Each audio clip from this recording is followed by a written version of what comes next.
Bonjour et bienvenue aux dernières nouvelles concernant Ici tout commence. Notre actualité d'aujourd'hui parlera de Ici tout commence, spoiler, choc. Raphaël, l'ex-mari de Rose, revient sur TF1. En découvrant l'identité du père biologique de Carla, Rose se retrouve face à son passé dans Ici tout commence, en novembre 2023. Elle croit être la mère biologique de l'élève enceinte. À venir dans Ici tout commence, Antoine a décidé de pardonner à Souleymane. Il se rend compte qu'il a menti pour aider Carla. Le père comprend que son fils l'apprécie. Souleymane a confirmé mais lui a expliqué que ce n'était pas son cas. Antoine accepte l'offre de Souleymane. Carla peut rester avec eux pendant toute la grossesse. Quant à elle, Carla est toujours en quête de ses parents biologiques. La veille, elle a demandé de l'aide à Rose car elle contactait l'agence d'aide sociale. Mais Antoine interrompit la conversation. Carla pense que Rose ne l'aidera pas et se confie à Bérénice. Une découverte inattendue pour Rose dans Ici, tout a commencé sur TF1. Cependant, Rose arrive au même moment et informe Carla qu'elle accepte de l'aider. Elle a appelé l'assistante sociale et l'a rencontrée dans un café. Juste avant Dar River, Rose en a informé Antoine et celui-ci s'est excusé d'avoir été trop violent dans ses propos de la veille. À son arrivée au café, l'assistante sociale fait des constatations. Elle regarda son cahier et il y avait une entrée qui semblait correspondre aux informations envoyées par Carla. Le 4 janvier 2005, heure correspondant à l'anniversaire de la jeune fille, Kelkoun est venu déposer le nouveau-né qu'il a trouvé sous la porte cochère. Travailleur social nommé Gaspard Mérin. Rose frissonna en entendant ce nom. Raphaël revient sur TF1, alors Rose pense que son enfant n'est peut-être pas mort et que c'est Carla.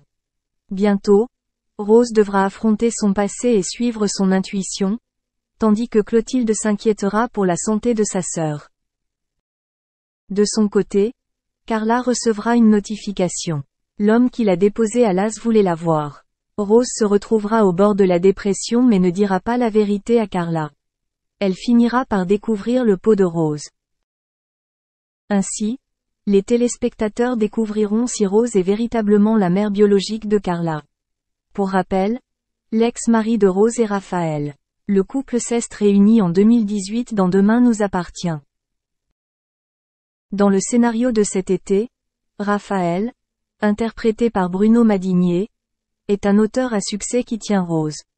Elle a fini par le poignarder à mort. Il semble donc impossible pour mon ex-mari de revenir. Comme Auguste Armand cet été, il pourrait revenir via des flashbacks.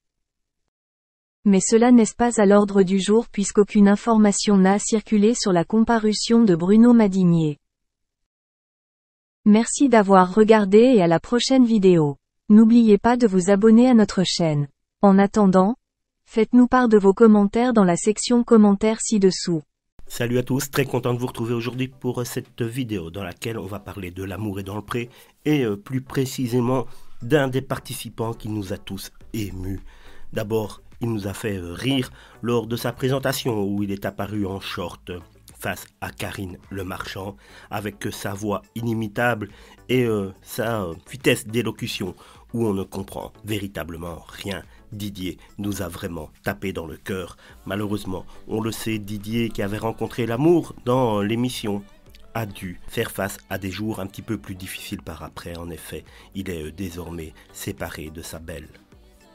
Loin des caméras de M6, loin de toute la notoriété offerte par L'amour est dans le pré, Didier reste toujours le quinquagénaire à la bonne humeur constante. Malgré tout, on apprend via un article de La Dépêche qu'il est dans une situation financière très préoccupante.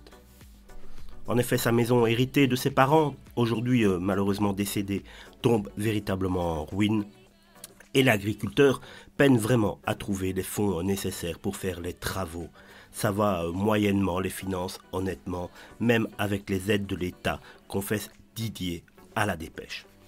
Il vit désormais dans une maison sans chauffage, sans isolation, aux murs fissurés et une cave en ruine, une maison tout simplement insalubre et indigne d'un homme comme Didier. Il se tue pourtant au travail, c'est un homme bien.